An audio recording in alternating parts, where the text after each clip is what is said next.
அப்படிப்பட்ட ஒரு நபரின் மீது வைக்கப்பட்டுள்ள அந்த நம்பிக்கை தான் ஒரு நூற்றாண்டை கடந்ததற்கு பிறகும் கூட இந்த ஊருடைய மக்களின் இறை நம்பிக்கையை எந்த வகையிலும் பாதிக்காமல் அவர்களை அது பாதுகாத்துக் கொண்டிருக்கிறது என்பதை நான் பார்க்கிறேன். எத்தனையோ ஊர் ஆதியா தான் வருவாங்க. ஆனா வடுத்தூர்ல இருந்து போன அரபு நாட்டுக்கு போற எவ்வளவோ பேர் போறாங்க. திரும்பி வந்தாலும் அந்த சுன்னத்து ஜமாஅத்தினுடைய அகீதாவினுடைய மாநில கொள்கையிலிருந்து மாற்றம் இல்லாமலேயே திரும்பி வர்றாங்க பாருங்க. இருந்தா இவர்கள் அந்த வழியின் மீது கொண்டிருக்கிற நம்பிக்கைக்கு உரிய எடுத்துக்காட்டு என்பதாக என்னுடைய மனசுக்கு வருது. நான் சொல்ல வந்த விஷயத்திற்கு வருகிறேன். அது மனித குணம் என்பது எது? அதானே கேட்டேன். எல்லா குணங்களையும் பிரதிபலிப்பதற்கு உரிய ஒரு தகுதி உள்ளவனாக, பொறுப்பொருளாக, ஒரு பொது படைப்பாக மனிதன் இருந்தாலும் மனிதனுக்கு குறிக்கப்பட்டிருக்கின்ற ஒரு குணம் அவர்களுக்கு இருக்கின்றது என்று சொன்னால் அது எந்த குணம்? சரி, அது எந்த குணம் என்று தெரிந்து கொள்வதற்கு முன்பு அந்த குணத்தை யாருக்கிட்ட போய் தெரிஞ்சுக்கிறது? கேள்வி அதுதான். யாருக்கிட்ட போனீங்கன்னா அந்த குணத்தை உங்களால கத்துக்க முடியும். அந்த குணத்தை உங்களால இல்லையா? இப்ப அந்த குணத்தை யாருக்கிட்ட போய் நீங்க தெரிஞ்சுக்கிறது? யார் அதை சொல்லிக் கொடுப்பா? யார் அதை கற்றுக் கொடுப்பா? யார் அதை காட்டி கொடுப்பா? இப்ப இதுதான் இப்ப நமக்கு தேவையான பிரச்சனைங்க. ஏன்னா மனிதனுக்கு உரிய தனித்தன்மை வாய்ந்த அந்த மனித குணம் என்பது மனிதனுக்குள் வருகிற போது அவன் தெய்வீக தன்மைக்கு உரியவனாக மாறுகிறான் என்று சொன்னேன். அவன் மனிதன் தெய்வீக தன்மைக்குரியவனாக மாறும் சொன்னா அப்ப அந்த குணம் வரணும் அவனுக்குள்ள. அப்ப அந்த குணத்தை யாருக்கிட்ட போய் கேட்கறது? அந்த குணத்தை கொண்டிருக்கிறவர்கள் யாரு? இதை நாம தெரிஞ்சுக்கணுமா இல்லையா? அந்த குணத்தை பெருமானார் முஹம்மது முஸ்தபா ஸல்லல்லாஹு அலைஹி வஸல்லம் அவர்கள் நமக்கு சொல்லிக் கொடுக்கிறாங்க. மனிதன்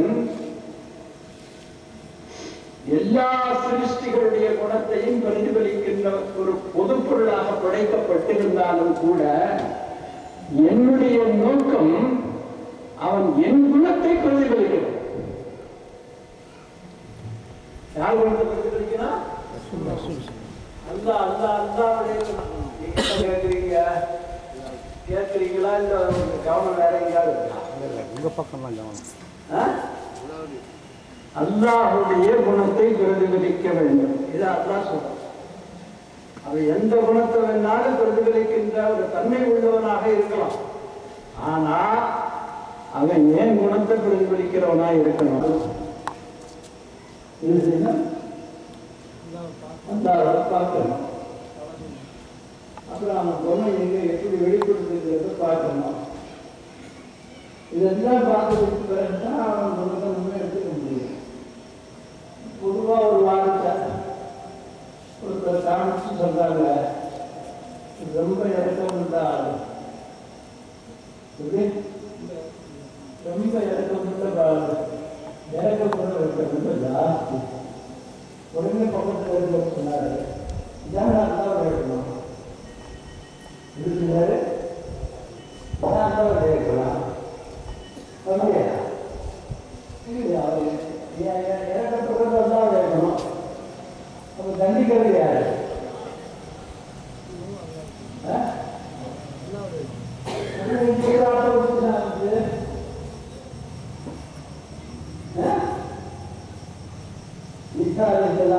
சமயத்துல அவர்கள் வந்து சட்ட எப்படி தெரியுமா? ஒருத்தர் கொலமணி போடுவான். கொலமணி போட்டு நேர அடிசாரத்தில் வந்து கையை கொடுத்துட்டு நான் தெரியாம உங்களுக்கு மனுஷன் அப்படின்னாக்கா உடனே விசாரத்தில் அவனுக்காக அந்த இடத்துல மந்தாடும். அவ்வளோ இடத்துல போனால் விசாரத்தில். அதனாலதான் இப்போ என்ன சொல்றாங்கன்னா அவங்களுடைய மக்களை சார்ந்தவர்கள் அதுக்கு சில நபர்களை ஏற்படுத்தி வச்சிருக்கிறார்கள். பாதிரிமார்கள் சில பேர்த்த வச்சுக்கிட்டு அந்த பாதிரிமார்கிட்ட போய் இவங்க பண்ண தப்ப போராடி சொல்லி எங்களுக்காக இறைவனிடத்துல வந்து நீங்க சிபாரிசு பண்ணி எங்களை மன்னிக்கிறதுக்குள்ளே ஏற்பாட்டை பண்ணுங்க. ஆனா இவன் பண்ற தப்பு பார்த்தீங்கன்னா அதுக்கு மேல இருக்கு. அப்ப ஈசா அதை இப்ப நடைமுறைப்படுத்த முடியாது. அதுதான் ரசூலுல்லாஹ் சொல்றாங்க, இப்போது எனக்கு முன்னால் மூசா இருந்தாலும் அலைஹிஸ்ஸலாத்து வஸ்ஸலாம் அவரும் என்னுடைய ஷரியத்தை தான் பின்பற்ற வேண்டும் என்று சொல்றாங்க. அவங்களே ஒரு ரசூல், அவங்களுக்கு ஒரு வேதமே கொடுக்கப்பட்டிருக்கு. இவ்வளவு நிலையிலேயோ பெருமானார் ஸல்லல்லாஹு அலைஹி வஸல்லம் சொல்றாங்க, இப்போது எனக்கு முன்னால் மூசா அலைஹிஸ்ஸலாம் அவர்கள் இருந்தா கூட என்ன செய்யணும், அவங்களுடைய சரியத்தை செயல்படுத்த முடியாது, அவர்களுடைய வேத கட்டளைப்படி அவர்கள் நடக்க முடியாது, மாறாக என்னைத்தான் பின்பற்ற வேண்டும் என்று முஹம்மது ஸல்லல்லாஹு அலைஹி வஸல்லம் அவர்கள் சொல்லி காட்டுகிறார்கள் என்று சொன்னார். இதுக்கு என்ன அர்த்தம் தெரியுங்களா? அத்தனை நபிமார்களுடைய மார்க்கங்கள் எல்லாவற்றையுமே சேர்ந்து இழக்கக்கூடிய ஒன்றாக மாற்றியவர்கள் முஹம்மது ஸல்லல்லாஹு அலைஹி வஸல்லம். எல்லா மார்க்கத்தையுமே மன்சூக் ஆக்கிட்டாங்க, மாத்திட்டாங்க. அவ்வளவு மாறிடுச்சு டோட்டலா. இன்னைக்கு அதாவது நான் வந்து உடுமலைப்பேட்டையில ஒரு சர்வசமய மாநாட்டில் வந்து பேச கூப்பிட்டு நான் போய் பேசினேன். அதுல ஒரு கிறிஸ்துவ பாதிரி ஒருத்தர் வந்திருந்தாரு, பிரம்மகுமாரிகளுடைய அமைப்பை சேர்ந்த ஒரு பெண்மணி வந்தவங்க வந்திருந்தாங்க, மற்ற இந்துக்கள்ல இருந்த ஒரு தரப்புடைய சாமியார் ஒருத்தர் வந்திருந்தாரு. நான் பேசும்போது நான் ஒரே ஒரு வார்த்தை தான் கேட்டேன். நான் சொன்னேன், இந்த இந்து சமயத்தை சார்ந்த சகோதரர் உட்கார்ந்திருக்காரு, இவருக்கு நபியாக இந்த உலகத்தில் அனுப்பப்பட்ட நபி வந்து நூஹ் அலைஹிஸ்ஸலாம். அவங்க நபிங்கிறத நான் ஏத்துக்கிறேன். நான் மட்டும் இல்லைங்க, என் சமுதாயமே ஏத்துக்கிறது. என்னுடைய சமுதாய மக்கள் அத்தனை பேரும் நூஹ் அலைஹிஸ்ஸலாம் ஒரு நபி அப்படிங்கிறத ஏத்துக்கிறாங்க. இந்த ஒரு மாதிரி உட்கார்ந்து இருக்கிறார்.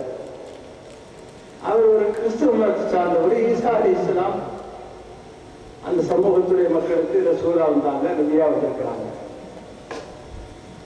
ஆனா அவருக்கு ரசூலா வந்த ஈசா அலைஹிஸ்ஸலாத்த முஹம்மது ஸல்லல்லாஹு அலைஹி வஸல்லம் அவர்களை ஏற்றுக்கொண்டிருக்கக்கூடிய நான் வந்து அவங்கள ரசூலா ஈசா அலைஹிஸ்ஸலாத்தை நான் ஏற்றுக்கிறேன். நாம இருக்கலையா அவங்க ரசூல் இல்லைன்னு நான் சொன்னா, இல்ல அவங்களுக்கு ஒரு வேதம் தரப்படலைன்னு சொன்னா, இல்ல அவங்க ஒரு வாழ்வியலுக்குரிய சட்ட படிவத்தை உருவாக்க சொன்னா, நான் எதுவுமே சொல்லலையே. சரி, அதே நேரம் நான் இன்னொரு விஷயத்தையும் உங்களுடைய கவனத்துக்கு கொண்டு வர வேண்டும் என்று விரும்புறேன். நீங்க உங்க சர்ச்சில் எப்படி உங்களுடைய இறைவனை வணங்குகின்றீர்களோ, எந்த முறையை கொண்டு வணங்குறீங்களோ அதெல்லாம் நீங்க மாத்திக்கங்க. முஸ்லீம்கள் எப்படி வணங்குறாங்க பள்ளிவாசல்கள்ல, அது மாதிரி வணங்குங்கன்னு நான் உங்களுக்கு கேட்டேனா சொன்னேன்னா, நீங்க அதை செய்யணும் நான் சொல்ல, அதை நான் சொல்றது தயாராகவும் இல்லை. ஆனா என்னுடைய வேண்டுகோள் ஒன்னே ஒன்று மட்டும்தான். என் தரப்பிலிருந்து நான் வைக்கக்கூடிய ஒரே ஒரு வேண்டுகோள் என்ன தெரியுமா? இங்கே உட்கார்ந்து இருக்கிற மாதிரி கிறிஸ்துவ மதத்தை சேர்ந்தவராக இருந்தாலும் அல்லது இந்து சமயத்தை சார்ந்தவர் நூஹ் அலைஹிஸ்ஸலாத்துடைய உம்மத்தா இருந்தாலும், யார் எந்த நபியுடைய சமூகத்தை சேர்ந்த மனிதராக இருந்தாலும் சரி, அவங்களுடைய நபி ஏற்றுக்கொள்வதை போல இஸ்லாமியர்கள் எப்படி ஏற்றுக்கல, எல்லா நபிமார்களையும் எப்படி ஏற்றுக்கொள்றாங்க, அந்த மாதிரி நீங்களும் எங்க முஹம்மது ஸல்லல்லாஹு அலைஹி வஸல்லத்தை ஏற்றுக்கணும்னு ஏன் உங்க நபியே அந்த அறிவிப்பை உங்களுக்கு கொடுத்துட்டு போயிருக்கிறாங்க. ஈசா அலைஹிஸ்ஸலாம் மட்டும்தான் முஹம்மது ஸல்லல்லாஹு அலைஹி வஸல்லத்தினுடைய வருகை பற்றிய முன்னறிவிப்பை இந்த பூமிக்கு கொடுத்தாங்க அப்படின்னு சொல்ல தப்பு. இந்த பூமிக்கு வருகை தந்த 1,24,000 நபிமார்களும் முஹம்மது ஸல்லல்லாஹு அலைஹி வஸல்லம் அவர்களுடைய வருகை பற்றிய அறிவிப்பை கொடுத்து போயிருக்காங்க. ஏன்னா बने तो जहां तुम्हारे लिए, हमारे यहाँ तुम्हारे लिए, ये भी वहां तुम्हारे लिए, जमीन और जमा तुम्हारे लिए, वकील और वका तुम्हारे लिए. ஆனா அவர்கள் சொல்கிறார்கள், வானமும் சரி பூமியும் சரி எதுவாக இருந்தாலும் சரி, யார சூழல்லாம் அல்லாஹ் அதை உங்களுக்காகத்தான் படைச்சான். யாருக்காக படைச்சான்? உங்களுக்காகத்தான் படைச்சான். சரி, இந்த பூமிக்கு நாங்கள் மனிதர்களாக வந்து பிறந்தது எதுக்காக பிறந்தோம்? ஏன் மனுஷர்களாக இந்த பூமியில நீ படைச்ச அப்படின்னா, அதுக்கு அவங்க என்ன பதில் சொல்றாங்க தெரியுமா? ரசூலுல்லாஹ்வுக்காகத்தான் இந்த பூமிக்கு நீ மனுஷனாக வந்து பிறந்த. உன் ரசூலை புகழ்றதுக்காக, உன் ரசூலுக்கு வெளிப்படுவதற்காக. இது எல்லாவற்றையும் மிஞ்சிய ஒன்று இருக்குங்க. உலகத்தில் இருக்க எந்த சமுதாயத்தை சார்ந்த மனிதனாவது இறை நம்பிக்கையற்றவனாக இருக்கானா? எவனோ ஒருத்தர் இருந்தான், இங்க சார்ந்த ஒருத்தர் இருந்தான். ஒரு 2 பேர் ஒரு பேர் வரலாற்றுடைய குறிப்பு ஏடுகள்ல பார்க்கிறோம். மற்றபடி இறை நம்பிக்கை உள்ளவர்கள் தான் இந்த பூமியில எல்லாருமா. ஒவ்வொரு இறை நம்பிக்கையாளனும் அவனவனுடைய இறை நம்பிக்கைக்கு தகுந்த மாதிரி அவனுடைய இறைவனை வணங்குறானா இல்லையா? ஒருத்தன் நின்றுகிட்டே இறை வணங்குறான், ஒருத்தன் புரிஞ்சுக்கிட்டே வணங்குறான், ஒருத்தன் காலை பிடிச்சிக்கிட்டே வணங்குறான், ஒருத்தன் தலையில போட்டுக்கிட்டே வணங்குறான். பார்க்கறமா இல்லையா? ஒருத்தன் முட்டுக்கால் போட்டுக்கிட்டே வணங்குறான், ஒருத்தனை பார்த்தீங்கன்னா நெடுஞ்சாங்கதே அப்படியே ஊட்டுறான். இப்படி வணங்கக்கூடிய வணக்க வழிபாடுகளுடைய முறைகள் எல்லாம் மனித சமூகத்தினுடைய ஒவ்வொரு சமூகத்தாருடைய மக்களிடத்திலையும் நம்ம பார்க்க முடியுது, நம்ம பார்த்துட்டு இருக்கிறோம். இதை கேட்டா என்ன சொல்றாங்க? நாங்க எங்களுடைய கடவுளை வணங்குறோம்னு சொல்றாங்க. சரி, இது வணக்கமாகவே இருக்கட்டும். அது யாரும் வணக்கம்னு சொல்லல, வணக்கம் தானே, வணங்கத்தானே செய்யறான். அப்ப அதுக்கு பேர் வணக்கம் தானே. அப்ப வணக்கம் என்று நாம் ஏற்றுக்கொள்ளணும் இல்லாத இஸ்லாம் அதை ஒத்துக்கொள்ள. இஸ்லாம் அந்த வணக்கம் ஏற்றுக்காது. ஏன் ஏற்றுக்காது? அப்ப அவங்களுடைய நபி அவர்களுக்கு கற்றுத்தந்த முறையைத்தான் அவங்க வணக்கம் என்கிற இதை சொல்லிட்டு இருக்காங்கன்னு சொன்னா, அதை வணக்கம் என்று இறைவன் ஏற்றுக்கணும்ல. நம்ம ஒத்துக்கின்றார் வேணும், ஆனா இறைவனே ஒத்துக்க முடியாது. அல்லாஹ்வே என்ன சொல்றா? அதை வணக்கணும்னா ஏற்றுக்க மாட்டேன். இல்லையா? அல்லாஹ் ஒரு ரசூல் ஈசா வணங்குற வணக்கம் தானே. ஏன் ரசூல் ஈசா வணங்குற வணக்கமா இருந்தா, ஈசாவே போயிட்டார் உலகத்தை தூக்கிட்டு, அப்புறம் உங்க வணக்கம் அவரையே தூக்கிட்ட 35 வருஷத்துல அவரையே வந்து மேல 4வது வணக்கத்தை தூக்கி கொண்டு போயிட்டாங்க. இன்னும் 6 வணக்கத்தை பத்தி பேசு, இன்னும் என்ன பேசு. ஈசா போகும்போது என்ன சொல்லிட்டு போனாங்க? அது இஸ்லாத்து வஸ்லாம்னு சொல்லுங்க. பூமியை விட்டு போனதுக்கு முன்னால அவங்க என்ன சொல்லிட்டு போனாங்க? நீங்க எல்லாம் அவங்கள வந்து நம்பிக்கை கொள்ளணும், அவங்கள வந்து நீங்க ஏத்துக்கணும் சொன்னாங்கல்ல. அவங்களை ஏத்துக்கிறதுக்கு அர்த்தம் என்ன? அவங்களை ஏத்துக்கணுங்கிற அந்த வார்த்தைக்கு என்னங்க அர்த்தம்? அவங்க எப்படி வாழ்வாங்களோ அப்படி வாழணும், அவங்க எப்படி வணங்குவாங்களோ அப்படி வணங்கணும், அவங்க எப்படி இருப்பாங்களோ அப்படி இருக்கணும். அதுதான் ஏற்றுக்கொண்டதுக்கு உரிய அடையாளம். ஆனா எங்க நபி ஈசா வணங்குற மாதிரி தான் நான் வணங்குவேன், முஹம்மது ஸல்லல்லாஹு அலைஹி வஸல்லம் வந்து வணங்குற மாதிரி நான் வணங்க மாட்டேன்னா அல்லாஹ் என்ன சொல்லிட்டான்? உன் வணக்கத்தை தூக்கி ஓ மூஞ்சிலே இருந்துட்ட போனான். உன் வணக்கம் தேவையில்லை, ஒன்றும் தேவையில்லை எனக்கு. அப்ப வணக்கம் என்ற வார்த்தைக்கு உரிய தாற்பயம் என்ன? அல்லாஹ் வணக்கத்தை எதிர்பார்த்துருக்காங்க. சொல்லி நீட்டுவாங்க. நீங்க அன்னைக்கு நான் வந்து அன்னைக்கு பார்த்துக்கிட்டா ஒருத்தர் பார்க்க மாட்டேன். ஆமா, நம்ம வணக்கத்தை அல்லாஹ் எதிர்பார்க்கிறோம். இல்லை நம்ம வணக்கம் அவனுக்கு தேவையானதா? நம்ம வணங்கலைன்னா அவன் வந்தான்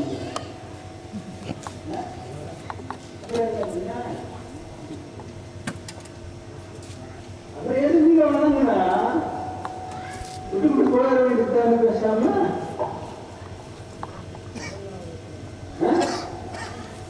வணக்கம் என்பது நம்ம 100% இஸ்லாமிய மக்களுடைய சிந்தனைக்கு எப்படி அமைக்கப்பட்டு தரப்பட்டிருக்கிறது கேட்டீங்கன்னாக்கா, அல்லாஹ் தஆலாவை தன்னுடைய ரப்பு என்பதை வெளிப்படுத்தி காட்டுவதற்குரிய ஒரு அடையாளம் என்பதாக நினைச்சிட்டு இருக்காங்க. ஆனா வணக்கத்தினுடைய தாற்பயம் என்பது அது இல்லைங்க. வணக்கம் என்பதற்குரிய சரியான தாற்பயம் என்ன தெரியுங்களா? முஹம்மது ஸல்லல்லாஹு அலைஹி வஸல்லம் அவர்களை பிரதிபலிக்கிறதுக்கு பேர் தான் வணக்கம். அவங்க எப்படி நின்னாங்க அப்படி நின்னா வணக்கம். அவங்க எப்படி குனிஞ்சாங்க அப்படி குனிஞ்சாதான் வணக்கம். அவங்க எப்படி பூமியில தன் நெற்றியை வச்சாங்க இப்படி வச்சாதான் வணக்கம். அவங்க எப்படி காலை மடிச்சு போட்டு உட்கார்ந்தாங்க அப்படி உட்கார்ந்தாதான் வணக்கம். இதுல எதையாவது ஒண்ணு நீங்க உங்க இஷ்டத்துக்கு மாத்துனீங்கன்னு வைங்க, வணக்கம் அல்ல இல்லை, அதுக்கு பேரு கேள்வி. 2 காலத்துக்கு பதிலாக 3 சேர்த்து சொல்லலான்னு பாக்குறேன். ஏண்டா பிரியம், இது என்ன பிரியமா? இது கேள்வி பண்றது இல்லைங்க. அந்த வணக்கத்தை வணக்கம் என்று ஏற்க மாட்டான். ஏன் ரசூல் 2க்கு மேல நடத்தல? என் ரசூல் எதை செய்தார்களோ அதை செய்யறதுக்கு பேர் தாங்க வணக்கம். அப்போ அல்லாஹ்வுடைய குணத்தை ஒருவன் பெற வேண்டும். அந்த குணத்தை எப்போது ஒருவன் தனக்கு உரியதாக எடுத்துக் கொள்கிறானோ அல்லது ஆக்கிக் கொள்கிறானோ அப்போது அவனுக்கு தெய்வத்தன்மை வெளிப்பட ஆரம்பிக்கும். தானே சொன்னேன். இப்ப அந்த குணத்தை யார்கிட்ட போய் கத்துக்கிறதுன்னு கேட்டா, முஹம்மது ஸல்லல்லாஹு அலைஹி வஸல்லம் சொல்கிறார்கள், அந்த குணத்தை பிரதிபலிக்கிற பிரதிபலிப்பாளனாகத்தான் நான் உங்களுக்கு மத்தியில் வருகை தந்திருக்கிறேன் என்றார்கள். அல்லாஹ்வுக்கு ஒரு பொருள் இல்லை. அல்லாஹ்வுக்கு ஒரு மெட்டீரியல் கிடையாது.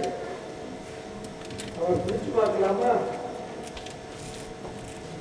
அவன் பிடிக்க முடியுமான்னு கேட்கிறேன். தொட்டு பார்க்க முடியுமா? எப்பயாவது நம்மள உரசி இருக்கானா? இந்த காத்து மாதிரி, இந்த காத்து வந்து உரசுது இல்ல, அது மாதிரி உரசி இருக்கானா? எதுவுமே தெரியாது அவனை பத்தி நமக்கு. அப்படிங்கும் போது அப்ப அவனுடைய குணத்தை நாம் எங்கிருந்து எப்படி பெறுவது என்ற ஒரு கேள்வி வருகின்ற போது அந்த கேள்விக்குரிய விடையாக முஹம்மது முஸ்தபா ஸல்லல்லாஹு அலைஹி வஸல்லம் அவர்கள் சொல்கிறார்கள், அவனுடைய குணத்தின் பிரதிபலிப்பாளனாகத்தான் என்னை வெளிப்படுத்தி இருக்கிறான். ஆக அவனுடைய குணத்தை நீங்கள் பெற வேண்டும் என்று சொன்னால் அதை எங்கிட்ட இருந்து எடுத்துக்கிறீங்க. அதுதான் ஆயிஷா ரலியல்லாஹு அன்ஹா அவர்கள் சொன்னார்கள், பெருமானாருடைய வாழ்க்கை எப்படி இருந்தது என்று கேட்டபோது அது குர்ஆனாகவே இருந்தது என்று சொன்னார்கள். குர்ஆன் என்பது என்ன? இறைவனுடைய குணங்களை பிரதிபலிக்கின்ற ஒன்று. ஆனா இப்போ இன்னும் ஒரு சிக்கல் வருது. முஹம்மது ஸல்லல்லாஹு அலைஹி வஸல்லம் சொன்னேன், ரொம்ப ஒருத்தர் இறக்கப்படுறாரு, இறக்க உள்ளவரா இருக்கிறாரு அப்படின்னு சொல்லலாம். வெறும் இறக்கம்தான் இருக்கு, மற்றதான் ஒண்ணுமே இல்லை. எவன் என்ன தப்பு பண்ணாலும் இறக்கப்படுறாரு. எங்கேயாவது போய் அவர் கிட்ட திருடி போயிட்டான்னு வைங்க, திருட்டு கொடுத்தவன் அங்கிருந்து வருவான், உன் மழைய வீட்டுல பூச்சி எங்க வீட்டுல இந்த ரேடியோ வச்சு போயிட்டாங்க. அதுக்கு இறக்கப்படுறவங்க அது போப்பா, ஊர்ல எவனும் தெரியாதையா என் பையன் பண்ணிட்டு வந்துட்டான், அங்க சொல்ற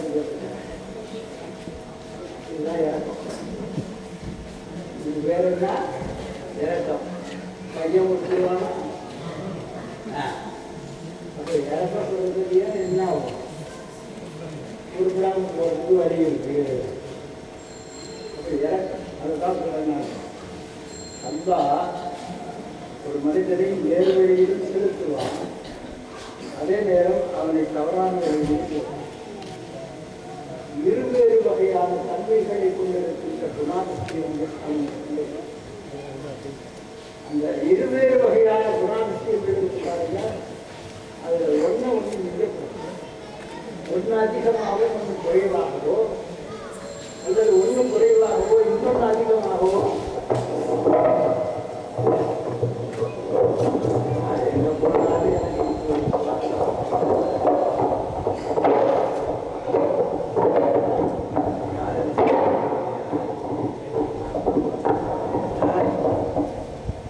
காதல் சரியா விடுவில்லையான்னு கேட்கிறேன். அதுக்கு தான் நான் முதலே முன்னாடி எடுத்து வச்சேன். அப்புறம் நான் பின்னாடி போயிட்டேன்.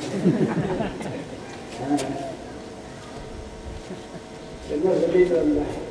சொல்லுங்க. நான் இறக்கப்படுறேன். அப்போ அந்த இறக்கப்படுதல் என்ற வார்த்தை வரும்போது, அந்த குணம் வரும்போது அதற்கு நேர் எதிரான குணமும். ஆனால் அது எப்படி இருக்கணும் முதல்ல அதை புரிஞ்சுக்கணும்.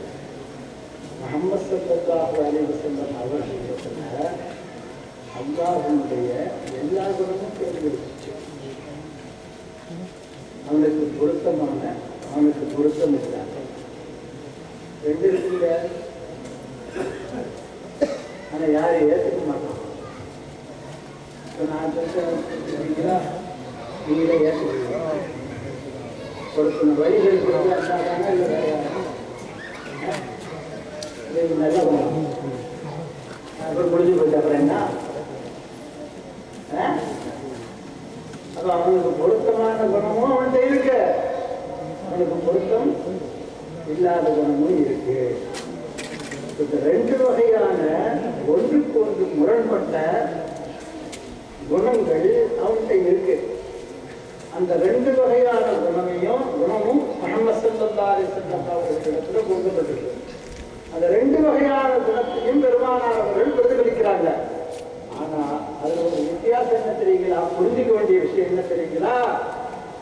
எந்த ஒரு குணமும் ஒன்றுக்கொன்று முரண்பட்ட குணம், இரக்கம் எந்த அளவுக்கு இருக்கிறதோ அந்த அளவுக்கு தண்டனை கொடுக்கின்ற குணமும் கரெக்டா இருக்கு.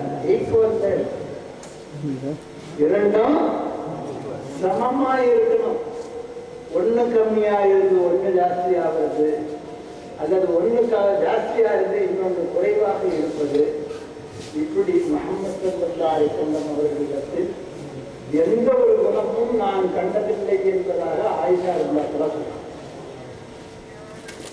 எல்லா குணங்களுமே அவர்களிடத்துல ஒரே சமநிலை கொண்டதாகத்தான் காணப்பட்டது என்று நமக்கு சொல்லிக் கொடுக்கிறாங்க. அப்படின்னாக்கா பிரச்சனை என்ன வந்து தெரியுங்களா? அந்த குணத்தை நாம் எடுத்துக்கலாம்.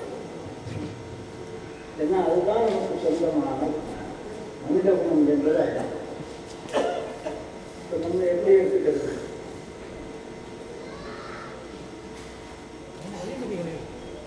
வழிமுறை வேற, குணம் வேற. குணத்தை எப்படி எடுப்பீங்க?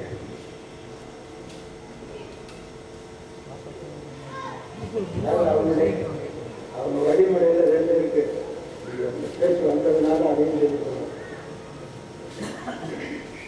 அதற்கு பேசும்போது சுண்ணத்தில் ஒன்று சொன்னாங்கல்ல, பெருமானார் ஸல்லல்லாஹு அலைஹி வஸல்லம் சுண்ணத்தில் ரெண்டு இருக்கு. ஒன்று அவங்க சொன்னது, இன்னொன்று அவங்க செஞ்சது. ரெண்டுமே சொன்னதான். புகாரி ஷரீஃபினுடைய ஓரத்தையில் அப்போ ஹுரைரா ரலியல்லாஹு அன்ஹு ஒரு விஷயத்தை சொல்லிக் கொடுக்குறாங்க. என்ன சொல்லிக் கொடுக்குறாங்க? டைம் ஆயிடுச்சா? நாங்கள் முன்னாடி வரணும். இந்த சாஞ்சிருந்தா ராகத்தை போயிடுச்சு, அதுக்காக சாஞ்சிருக்கேன்.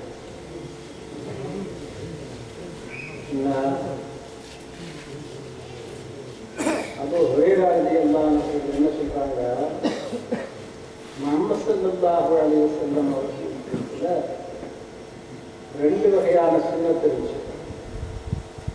ஒன்று அவங்க சொன்னது, இன்னொன்று அவங்க செஞ்சது. இப்போ கவனம் திசை திரும்ப வேண்டாவாப்பா, இருக்கிறவங்க அப்படியே அப்படியே அந்தந்த இடத்துல அப்படியே இல்லையா.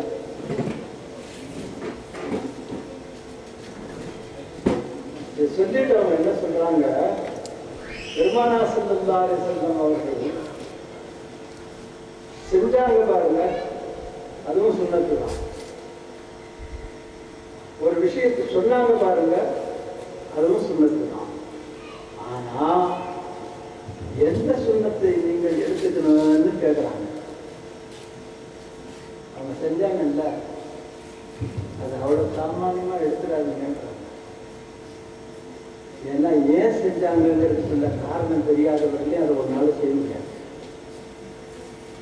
ஆனா சொன்னத எப்படி சொன்னாங்களோ அப்படியே செஞ்சுட்டு போயிருக்காங்க. அதனாலதான் இன்னைக்கு இந்த வஹாபிகள்ல சைத்தான என்ன பண்றான், கோயம்புத்தூர்ல என்ஹெச் ரோட்ல இருக்க பள்ளிவாசல்ல யூரின் பாஸ் பண்றதுக்குள்ள லெட்டின் கட்டி வச்சிருக்கான். என்னடான்னு கேட்டாக்க யூரோப்பியன் டைப். யூரோப்பியன் டைப்னா என்ன? யூரோப்பியன் டைப்புங்கிறதுக்கு இன்னொரு அர்த்தம் இருக்கு, ஆடு மாடுன்னு அர்த்தம். என்ன ஆடு மாடு எப்பயாவது உட்கார்ந்து ஒதுக்கிறது பார்த்துருக்கோம்னா அது மாதிரிதான் யூரோப்பியன். அப்படித்தான் அந்த பள்ளிவாசல் அவன் கட்டி வச்சிருக்கான். இது ஏன்டா இப்படி கட்டி துவச்சிங்க, இஸ்லாம் இதை அனுமதிக்கிறியாடா? நின்று கொண்டு சிறுநீர் கழிப்பதால் உடல் அடர்த்தி சம்பந்தப்பட்ட நோய் வரும் என்று முஹம்மது ஸல்லல்லாஹு அலைஹி வஸல்லம் சொன்னாங்க. அது குடல் அதனுடைய ஸ்தானத்திலிருந்து இறங்கிடுவான் கீழே. அதனால் நின்று கொண்டு சிறுநீர் கழிக்காதீங்கிறாங்க. ஆனா இவன் என்ன சொல்றான், அபூ ஹுதைஃபா ரலியல்லாஹு அன்ஹு அவர்களால் அறிவிக்கப்படுகின்ற 3 ஹதீஸ்லையும் புகாரியில் வரக்கூடிய ஹதீஸ்ல முஹம்மது ஸல்லல்லாஹு அலைஹி வஸல்லம் அவர்கள் ஒரு மண்ணு மேட்டுக்கு பக்கத்துல நின்றவர்களாகவே சிறுநீர் கழித்தார்கள் சொல்லியிருக்கான். இது செயல்தானங்க, சொல்லல, இது செஞ்சது. ஆயிஷா ரலியல்லாஹு அவர்களிடத்துல கேட்கிறாரு, ஒரு சஹாபி கேட்கிறாங்க, பெருமானா ஸல்லல்லாஹு அலைஹி வஸல்லம் அவர்கள் நின்று செஞ்சு கழிச்சிருக்காங்களான்னு. அதுக்கு ஆயிஷா ரலியல்லாஹு சொல்றாங்க, அப்படி நின்று சிறுநீர் கழித்தார்கள் என்று யாராவது உங்கள்கிட்ட வந்து சொன்னா ஒருபோதும் அதை நம்பாதீங்க, ஒருபோதும் அதை நம்பாதீங்க. இது உண்மை அல்ல, உண்மைக்கு மாறான ஒரு விஷயத்தை இது அவங்க பேர சுமத்தக்கூடிய ஒரு பழியிலே சொல்லி கொடுக்குறாங்க. இவங்க நின்று சிறுநீர் கழிக்கிறதுக்கு செஞ்ச ஒரு ஹதீஸ் தானே எடுக்கிறான். அதனாலதான் அபூ ஹுரைரா ரலியல்லாஹு சொல்றாங்க, ரசூலுல்லாஹ் இதை செஞ்சாங்க அதை செஞ்சாங்கன்னு சொல்லி ஹதீஸ்ல வந்தா அதை உடனே செய்யாது. ஏன் செஞ்சாங்கங்கிறதுக்குரிய காரணத்தை முதல்ல கேளு, அல்லது காரணம் தெரிஞ்சாதுகிட்ட போய் அதுக்குள்ள விவரத்தை கேளு. காரணம் தெரிஞ்சதுக்கு பிறகு அது உனக்கு பலனளிக்கக்கூடிய ஒன்றாக இருந்தா செய்யும், அப்படி இல்லைன்னா செய்யாத. நாங்கள் இருக்கிற சுண்ணத்துனா எல்லா சுண்ணத்தையும் நம்மளால நடைமுறைப்படுத்த முடியுமா? நமக்கு என்ன முடியுதோ அதுதாங்க நம்ம செய்ய முடியும், அதுக்கு மேல நம்மளால ஒண்ணும் செய்ய முடியாது. இப்னு அப்பாஸ் ரலியல்லாஹு தஆலா நாஸ்லாசல்லம் உதவி செய்யறாங்க.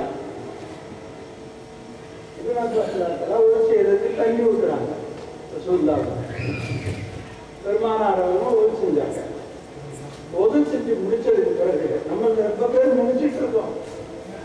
அப்புறம் அந்த இதை ஓடணும், இந்த இதை ஓடணும், அந்த வணக்கத்தை வணங்கணும், இந்த வணக்கத்தை வணங்கணும், இதெல்லாம் செஞ்சாதான் நமக்கு சொர்க்கம் கிடைக்கும், அல்லாவுடைய பொருத்தம் கிடைக்கும். இதெல்லாம் நினைச்சுக்கிட்டு இருக்கிறோம். இதுக்கு எல்லாத்துக்கும் சேர்த்து வச்சு பதில் சொல்றாங்க. சொல்லா அப்பாஸ் தாத்தலாம் மூலமா அவங்க தண்ணி ஊற்றுனாங்க, ஒழிச்சிருச்சாங்க, ஒழிச்சிட்டு முடிச்சாங்க, ஒழிச்சிட்டு முடிஞ்சு எழுந்திரிச்சு. அப்போ இப்னு அப்பாஸ் தாத்தலாக்கு வயசு 10.